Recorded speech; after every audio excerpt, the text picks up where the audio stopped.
Ok, a ver, mis queridos hermanos, entonces, hasta la segunda clase habíamos cubierto la existencia de Dios, su naturaleza. Por cierto, otra cosita, por favor, ya estamos en la clase, enciendan las cámaras si fueran tan amables. Eh, Hablamos de la existencia de Dios, de las razones para poder entender su existencia, de algún modo, las razones según las cuales nosotros podemos creer que es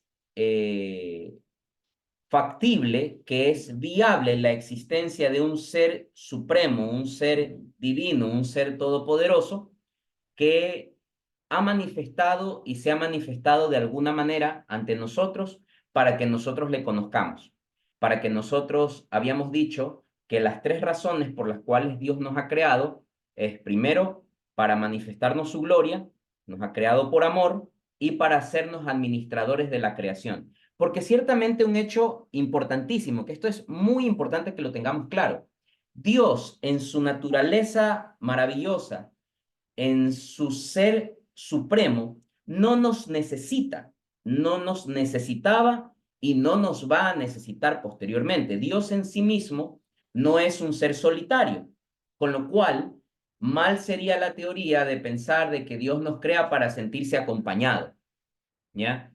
Mal haríamos nosotros en pensar que Dios nos crea no sé, por demostrar a sí mismo su poder, su capacidad infinita, su capacidad de crear cosas. No, Dios nos crea de una manera gratuita, sin que nosotros lo necesitemos, sin que nosotros realmente signifiquemos para Él algún tipo de beneficio, ¿ya? Algún tipo de beneficio, porque no significamos para Él ningún tipo de beneficio. eh, Ciertamente Él nos crea gratuitamente, por amor, para manifestarnos su gloria y para darnos un regalo que es la administración de la creación. Ahora, si ya entendemos que hemos sido creados por Dios de manera gratuita, sin merecerlo incluso, lo segundo que les había planteado era, necesitamos, ya que Dios se revela ante nosotros en el primer acto de la humanidad, que es la creación, esa revelación tiene que necesariamente tener una correspondencia de parte nuestra. Dios se revela para que nosotros de algún modo respondamos a esa revelación dentro de nuestra naturaleza, para que respondamos en atención a los designios de Él. Y ahí viene el problema en el cual nos meteremos nosotros bueno, ¿y qué es lo que quiere Dios de nosotros? ¿Qué espera Dios de nosotros? ¿O qué debemos o cuáles son nuestros deberes de cara a Dios respecto de esta revelación? Entonces habíamos dicho también de que Dios en su infinita sabiduría nos ha creado no solamente de una manera como un ser, como un ser, no nos ha creado como un ser irracional, sino como un ser totalmente racional, Erika, ven, como un ser totalmente racional que de algún modo u otro, de algún modo u otro, este, tenemos una condición superior a los demás seres de la naturaleza que también son creados por Dios, y a partir de esa condición es la que nuestra respuesta a la revelación de Dios es distinta de la respuesta que le puede dar cualquier otra especie de la creación. Porque nosotros hemos sido, según lo que menciona el libro del Génesis, en donde dice, hagamos al hombre a nuestra imagen y semejanza, puesto que somos creados a imagen de Dios y a su semejanza. Yo les ponía ayer el ejemplo que si ustedes ponen una luz como la que yo tengo aquí y yo pongo la mano aquí, se refleja una sombra en el escritorio. Esa sombra es la imagen del reflejo de la mano que tengo yo acá. No es la mano, no es la misma mano, pero guarda ciertas características semejantes respecto de esta mano original que pongo en la luz. Asimismo, ¿por qué somos imagen de Dios? No porque somos Dios, no porque somos igual a Él, sino porque tenemos una característica parecida a la que Dios tiene. Y entrábamos en la reflexión el día de ayer, ¿cuál puede ser esa característica? ¿Omnipotencia? No. ¿Poder infinito? No. ¿Sabiduría infinita? No. Sin embargo, habíamos analizado de que Dios en su naturaleza es un ser eterno. ¿Qué significa ser eterno? Que no tiene principio y no tiene fin. Ciertamente el hombre tiene un principio desde la creación y nosotros a partir de, de la concepción tenemos un inicio. La vida empieza desde el acto de la concepción en el cual se produce la singamia, se unen los gametos de los padres y empieza la vida. ¿Ya? Por esa razón es que el aborto es un asesinato, porque la vida empieza desde la concepción. Entonces nosotros tenemos un inicio en la concepción y ahí venía la pregunta, ¿tenemos acaso nosotros un fin? Ciertamente ustedes me pueden decir, oye, pero cuando yo me muero se acaba todo. Se acaba una parte de nuestra existencia. Porque, ¿por qué razón entonces nuestros familiares, cuando alguien fallece, hacemos la novena, hacemos la misita, rezamos por el alma de la persona? Ciertamente porque nuestra existencia tiene un componente trascendente, un componente que avanza más allá de la existencia corpórea terrenal en la vida. Nosotros tenemos, además de carne y huesos, tenemos un alma espiritual.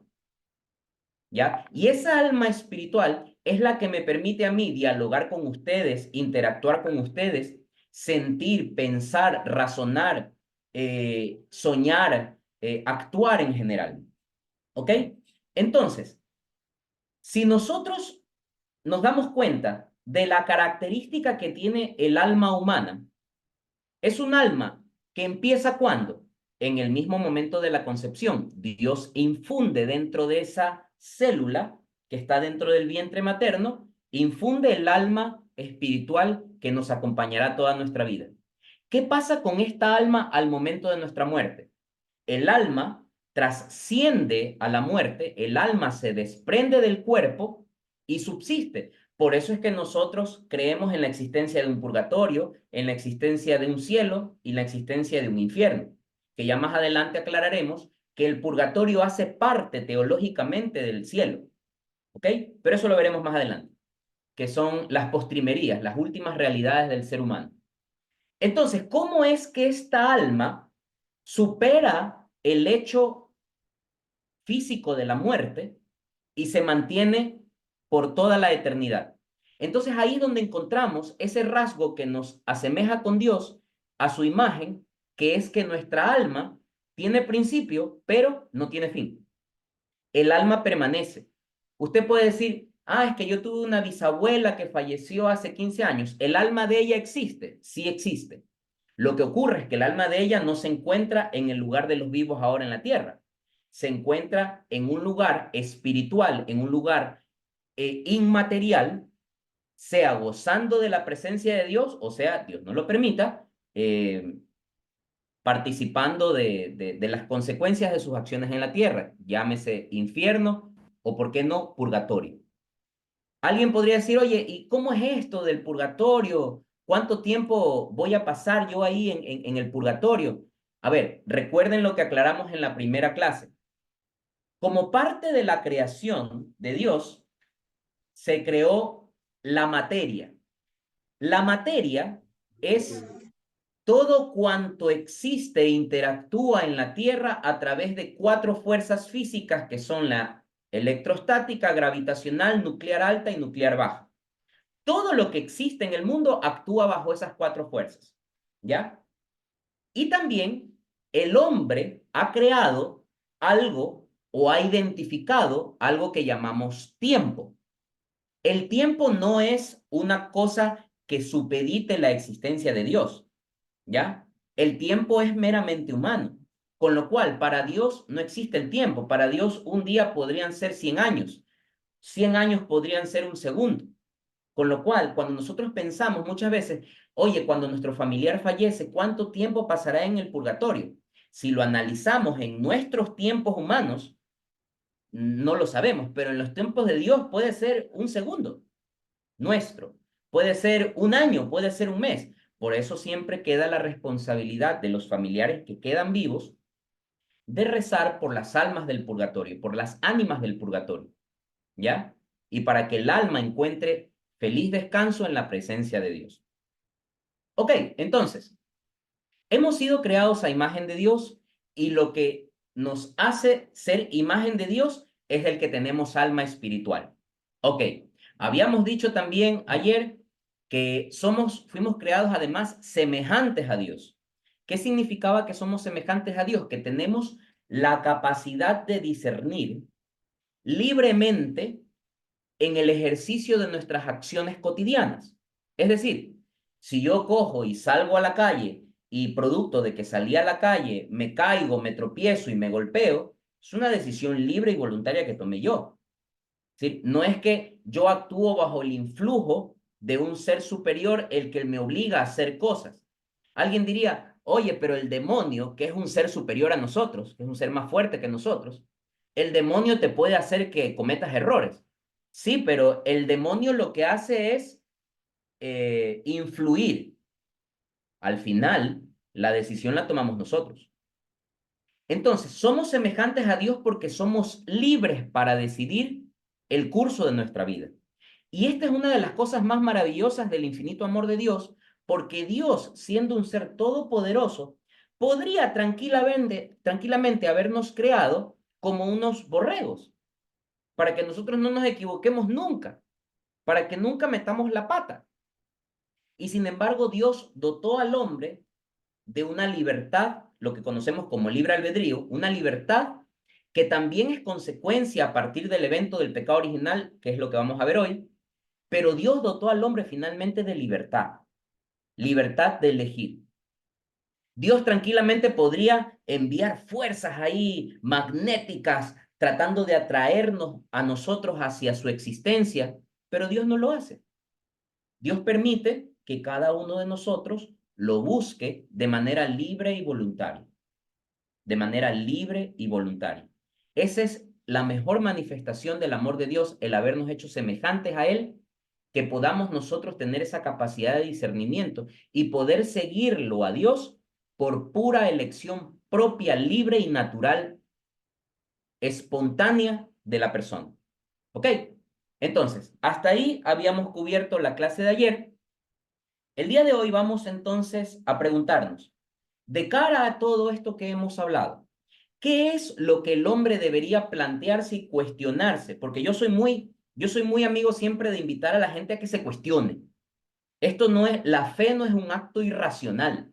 Como les dije ayer, la fe es la respuesta racional del hombre a Dios que se revela. Esto no es cuestión de cierra los ojos y entrégate. No, la fe es racional. La misma existencia de Dios se puede aprobar bajo argumentos filosóficos y de teoría científica moderna. Esto no es un tema simplemente de cerrar los ojos y lo que diga la Biblia. ¿Sí? Si bien es cierto, la mayor parte de los dogmas de fe son dogmas de fe porque requieren una carga de fe relacionada al creer sin necesariamente haber evidenciado físicamente el acto, pero el acto en sí mismo que necesita de la fe es racional. Alguien me podría decir, ¿cómo es eso que la Iglesia Católica cree en la Inmaculada Concepción de María cuando esto no está en la Biblia, como dirían nuestros amigos protestantes? Dos cosas al respecto. Primero, si hurgamos bien en la Biblia, se van a dar cuenta que todas las conclusiones teológicas llevan, mediante una correcta interpretación de la Biblia, a que la Inmaculada Concepción es un hecho real. Que no te lo dice explícitamente en la Biblia, pero lo creemos porque la Iglesia se ha declarado como dogma de fe, lo declaró como dogma de fe, y por eso lo creemos. Pese a que quizás no podemos encontrar la palabra Inmaculada Concepción en la Biblia. Pero aún si nosotros lo trasladamos al análisis puramente bíblico, todas las conclusiones nos van a llevar a la Inmaculada Concepción de María. Lo mismo, por ejemplo, a la virginidad perpetua de María. Alguien diría, un hermano evangélico podría decir, oye, no me metas cuento, ¿dónde dice en la Biblia que María se mantuvo virgen después del parto? Y ciertamente el evangelista Lucas, que es el que más habla de María, no habla o no es explícito al menos de qué pasó después del nacimiento de Jesús. Sin embargo, Si nosotros empezamos bajo una correcta exégesis de la Biblia, que es la correcta interpretación, podemos encontrar nexos entre el Apocalipsis, el Evangelio de Lucas, el Evangelio de Juan y también el Génesis, cuando se habla de la alianza con Noé, que vamos a abordarle el día de hoy, y la construcción de del arca de la alianza.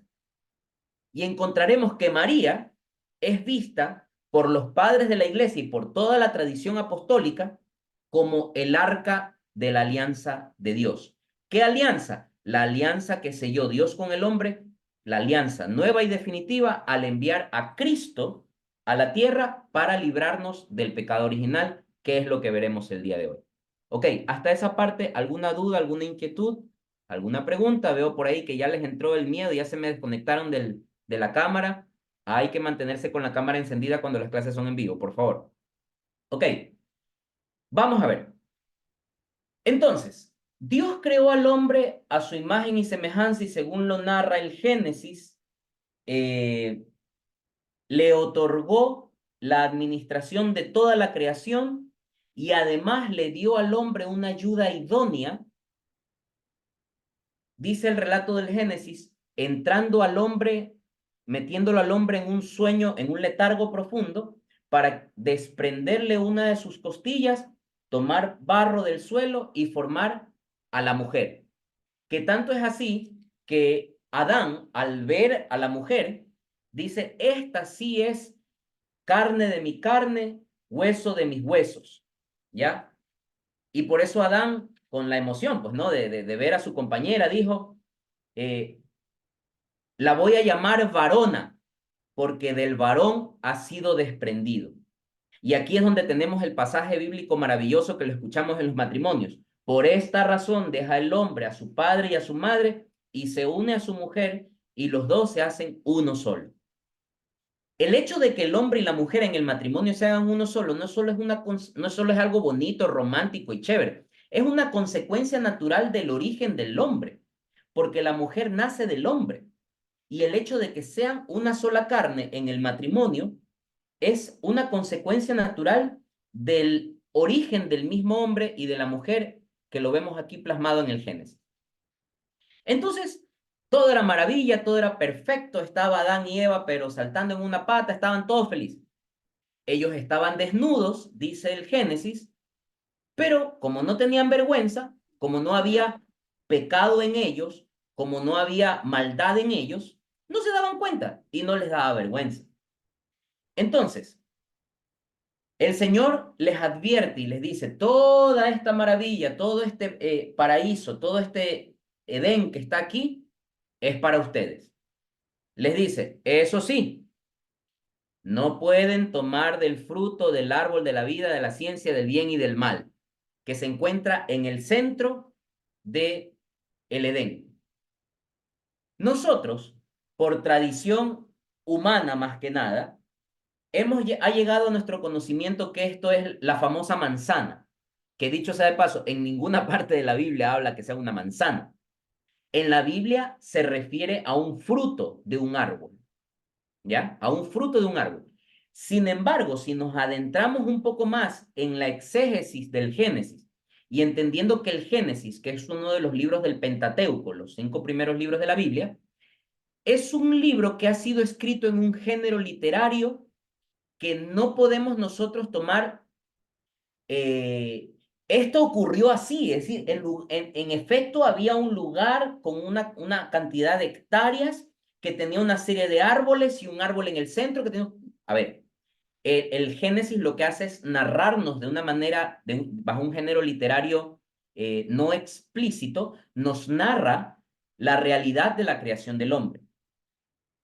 Si revisamos la interpretación que le ha dado los padres de la iglesia y la iglesia primitiva, y en consecuencia la iglesia, así como la tradición apostólica, incluso la tradición judía, es que lo que se refiere esta prohibición es que Dios nos había creado sin la capacidad de conocer el mal. Solo teníamos la capacidad de conocer y hacer el bien. En, en nuestro interior no existía esa capacidad de hacer el mal. tengan ustedes presente que para poder hacer el mal, va a sonar un poco raro lo que voy a decir, pero espero lo entiendan. Para poder obrar el mal, hace falta también sabiduría. Mucha gente a veces dice, el que obra mal es porque es un tonto. No, dentro de esa tontería, entre comillas, hay también sabiduría. Porque cuando se obra mal es cuando hay un conocimiento previo de la acción que se va a cometer y de sus posibles consecuencias. Y que aún así, de manera deliberada, el hombre acomete una acción que esté mal, requiere que haya una sabiduría previa en el hombre para identificar que esto es malo. Eso no quiere decir que luego el hombre, con conocimiento previo y libre voluntad, deliberadamente opte por hacer el mal. Pero el conocimiento previo existe. Yo sé que esto es malo, pero aún así lo voy a hacer. Ese conocimiento, esa identificación de yo sé que esto es malo, ¿qué requiere? Sabiduría. Y Dios nos hizo a nosotros sin esa sabiduría, entre comillas, para poder conocer el mal. Dios nos crea con una sabiduría únicamente para conocer el bien. Téngase esto claro. Por eso Dios advierte al hombre. Dios advierte al hombre y le dice, puedes comer, dice el Génesis capítulo 2, versículo 16. Puedes comer de todos los árboles del huerto, pero no comas del árbol del conocimiento del bien y del mal. Ojo, el conocimiento del bien lo teníamos ya, sí lo teníamos. Lo que no teníamos era el conocimiento del mal. Dios advierte, no comas del árbol de conocimiento del bien y del mal, porque si comes de él, morirás sin remedio. Y aquí se abre una discusión teológica. Como ustedes ya son más adultos y en 3 meses van a hacer los sacramentos de iniciación cristiana, con ustedes sí puedo profundizar. A ver, yo les hago una pregunta. Deben haber escuchado alguna vez ustedes que se dice que la muerte es consecuencia del pecado original. ¿Cierto o no? Todos alguna vez debemos haber escuchado que la muerte es consecuencia del pecado original. Yo les hago una pregunta y quisiera que por lo menos dos de ustedes me contesten. Si Adán y Eva no hubieran pecado, ¿estarían vivos físicamente de la manera como estaban en el Edén en ese momento hasta el día de hoy? ¿Sí o no? Repito la pregunta. Si Adán y Eva no hubieran desobedecido a Dios, ¿estarían presentes hoy físicamente como estaban en ese momento hasta el día de hoy sin haber muerto? ¿Quién se anima a contestar? No todos a la vez, no se peleen. A ver, Ariana, que la veo con todas las ganas de contestar. Ariana, ¿qué dice usted? ¿Estarían vivos al día de hoy Adán y Eva si no hubieran pecado? ¿Qué opina usted? Yo creo que no, Interesante respuesta. ¿Por qué? porque en el transcurso del tiempo nadie, no se habían podido tener algo y como dice que nada es eterno, entonces Ojo, sí, me gusta su respuesta, pero vamos a armar polémica aquí, porque esa es la idea. Porque nosotros tenemos que abrir nuestra mente y no solamente entender la doctrina porque así es, sino que tenemos que razonarla. Fíjense lo que Dios le dice.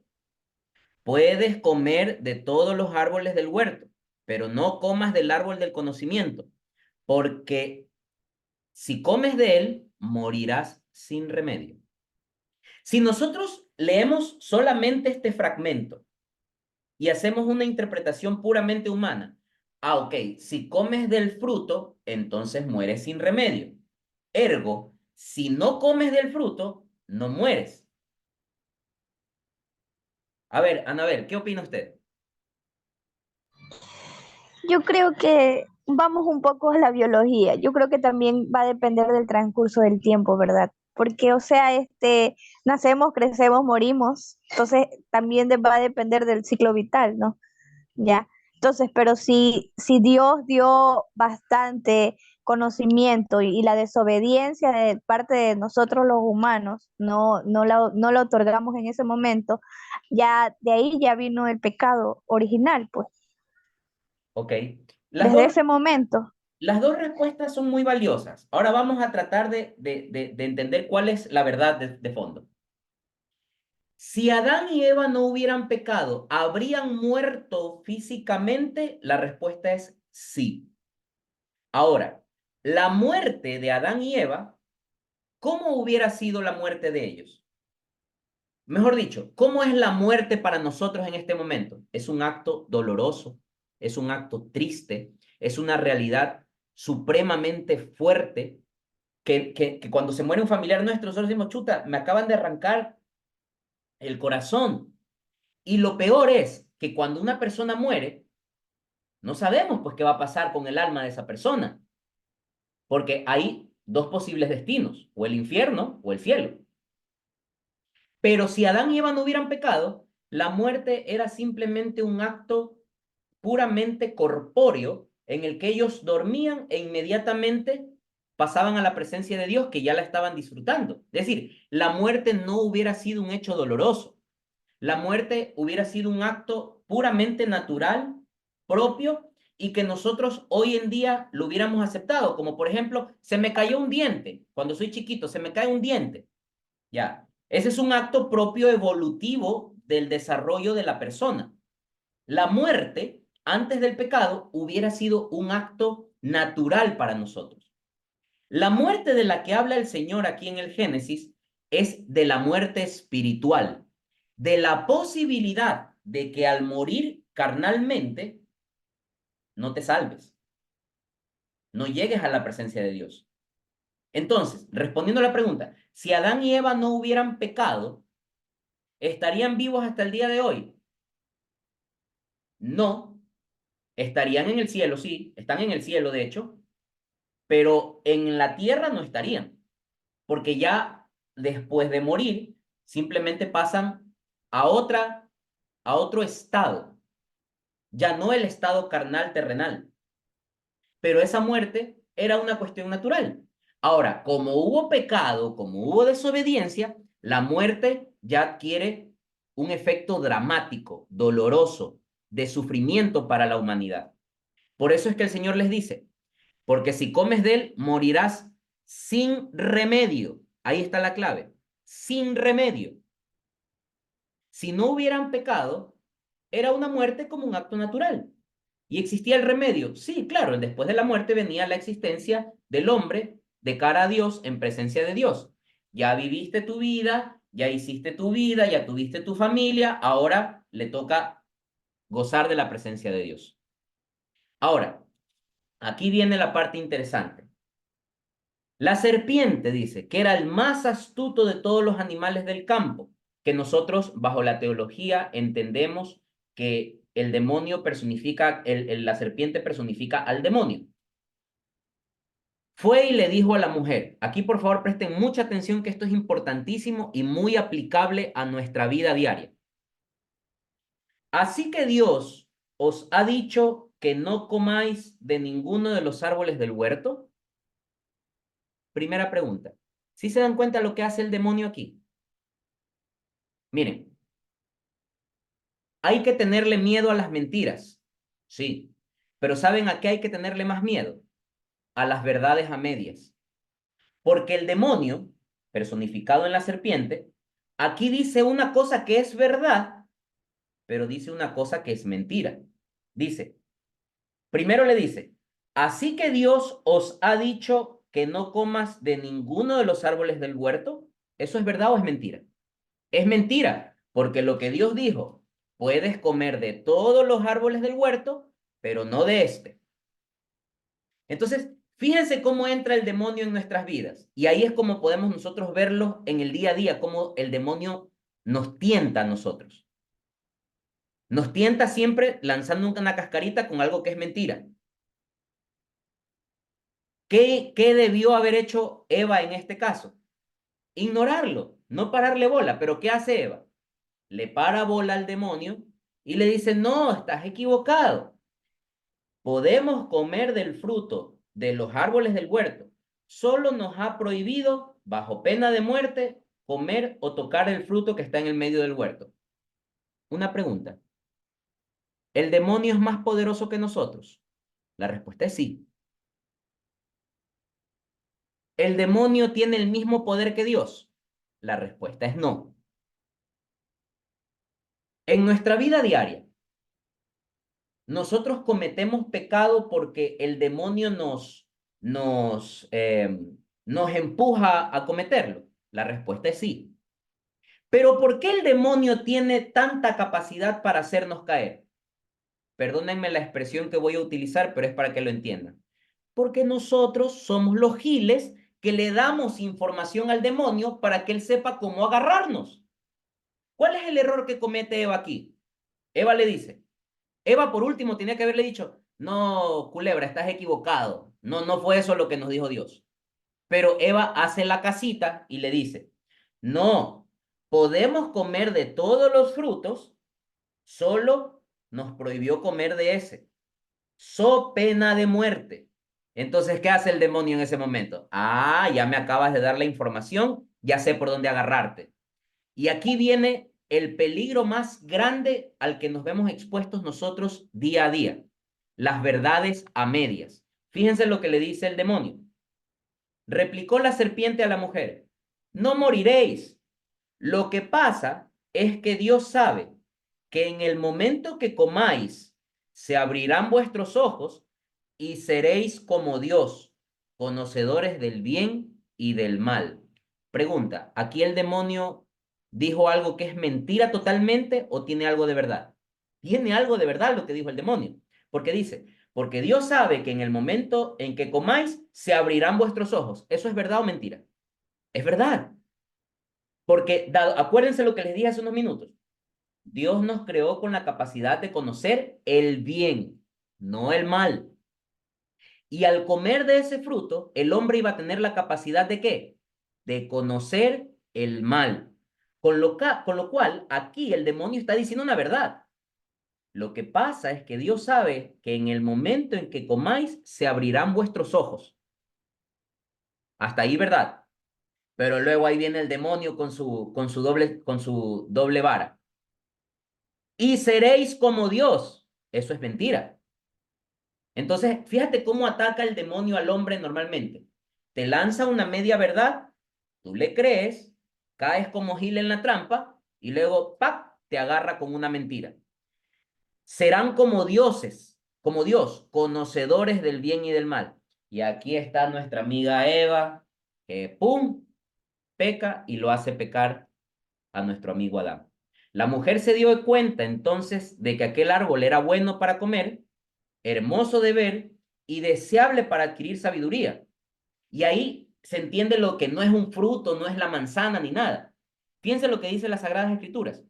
Eva se dio cuenta, la mujer se dio cuenta que el árbol era bueno para comer, deseable para adquirir sabiduría, hermoso de ver. Y es que en nuestra vida cotidiana el mal es así. El mal se pinta como algo hermoso de ver. En las relaciones de pareja, en los matrimonios, ¿acaso no se ve guapísima la otra chica? Claro, pues uno la ve, pero qué guapa. Hermoso de ver, pero cuidado, hermoso de ver, pero hay que guardar la fidelidad a la pareja. Los vicios se ven hermosos de ver, claro, pues se ven hermosos, son lindos, se ven tentadores. El dinero fácil, ¿se ve hermoso? Claro que se ve hermoso. Entonces, así que la mujer tomó del fruto y comió, y se lo dio también a su marido, que estaba junto con ella y también comió. Entonces se le abrieron los ojos, se dieron cuenta que estaban desnudos, se entrelazaron hojas de higuera e hicieron unos ceñidores. En el momento en que aquí se cumple la primera verdad, la primera parte que es verdad, lo que dijo el demonio, se les abrirán los ojos. A ellos se les abrió los ojos y se dieron cuenta que estaban yuchos. Dijeron, oye, qué vergüenza. Entonces corrieron a ponerse unas hojitas ahí para taparse sus cosas.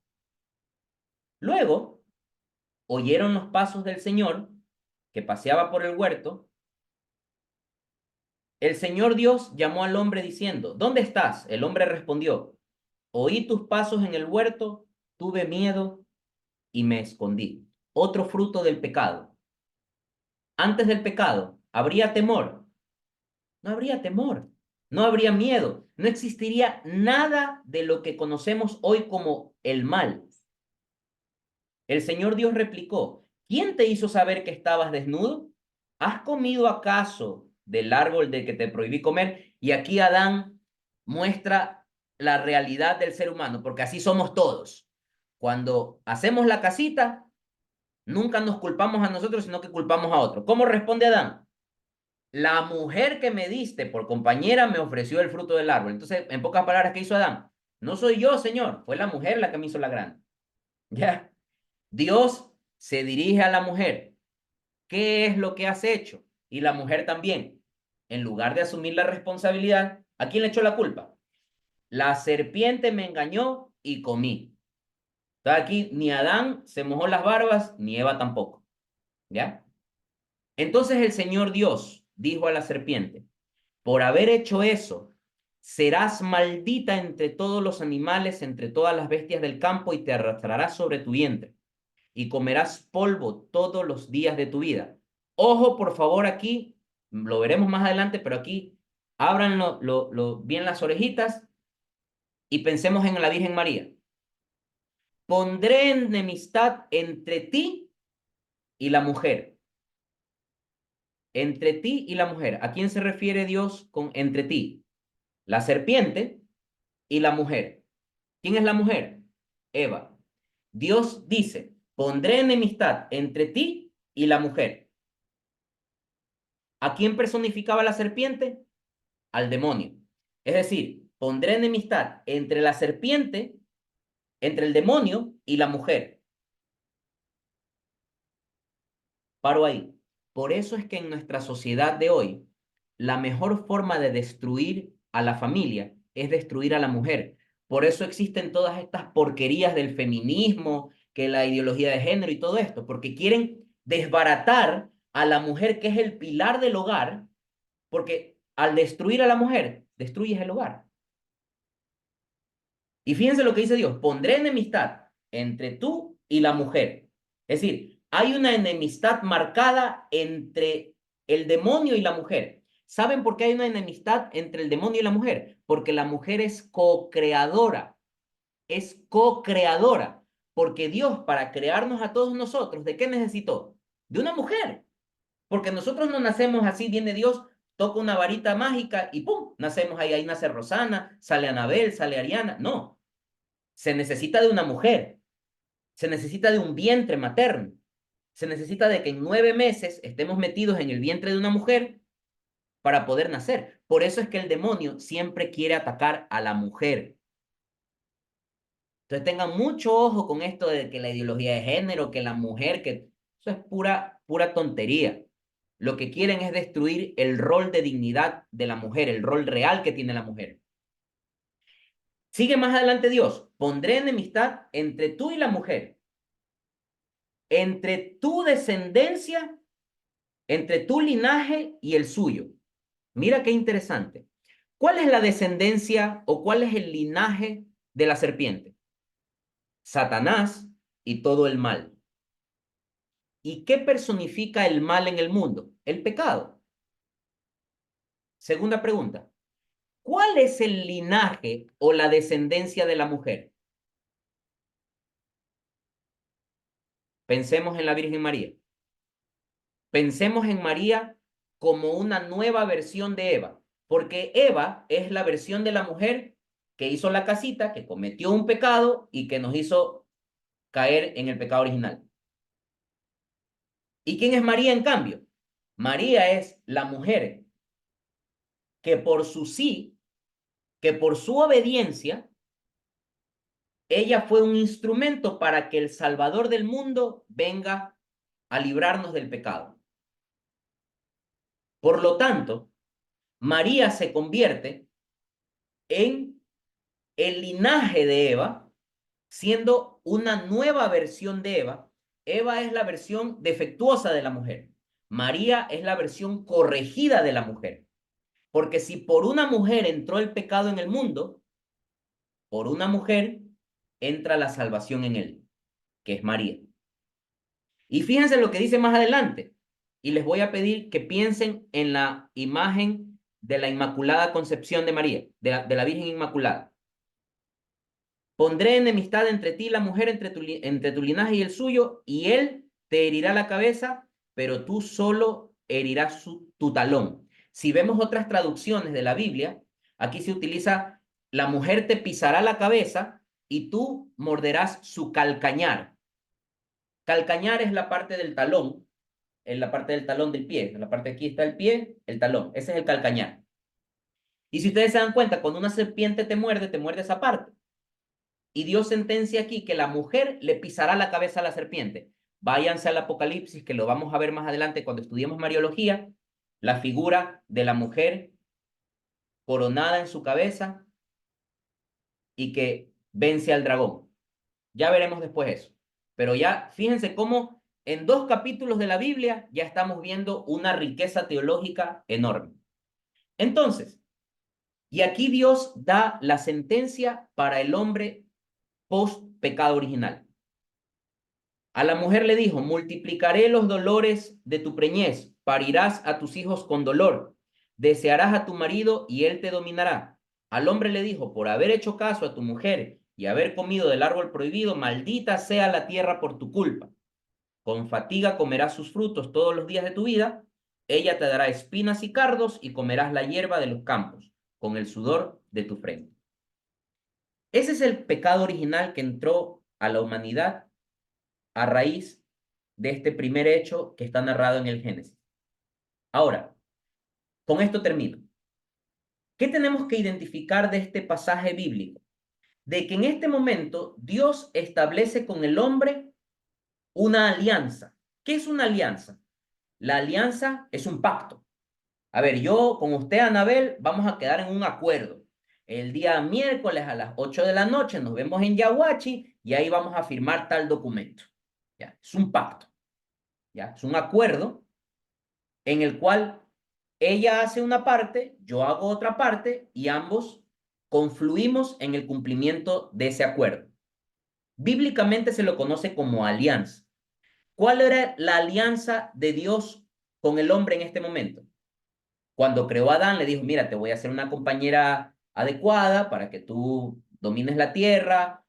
Acuérdense lo que les dije, no, Dios nos creó para manifestarnos su gloria, por amor y para hacernos administradores de la creación. Esa era la alianza de Dios con el hombre, ¿ya?